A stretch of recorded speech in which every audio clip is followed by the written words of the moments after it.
The Supreme Court must stop the far left's runaround of the Constitution. Hello, I'm Steve Forbes, and this is What's Ahead, where you get the insights you need to better navigate these turbulent times. How is it that unpopular proposals like banning gas stoves, weakening the power of air conditioners, or virtually prohibiting the sale of certain candies get to become law?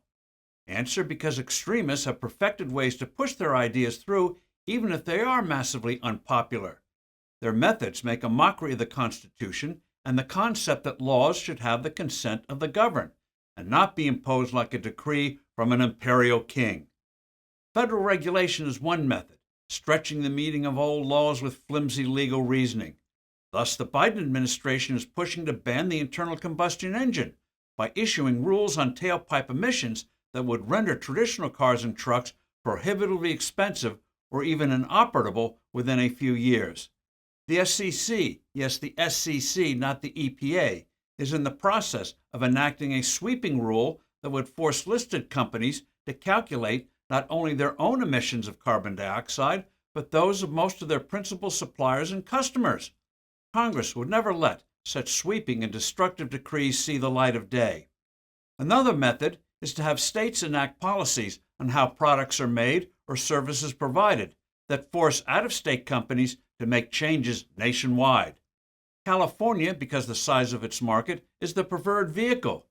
The once golden state has dictated the phasing out of gas-powered vehicles.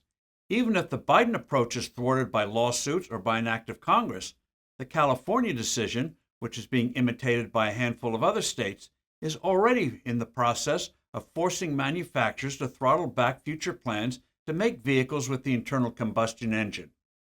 The Commerce Clause of the Constitution prohibits states from engaging in economic protectionism, which is why the U.S. is truly an enormous national market.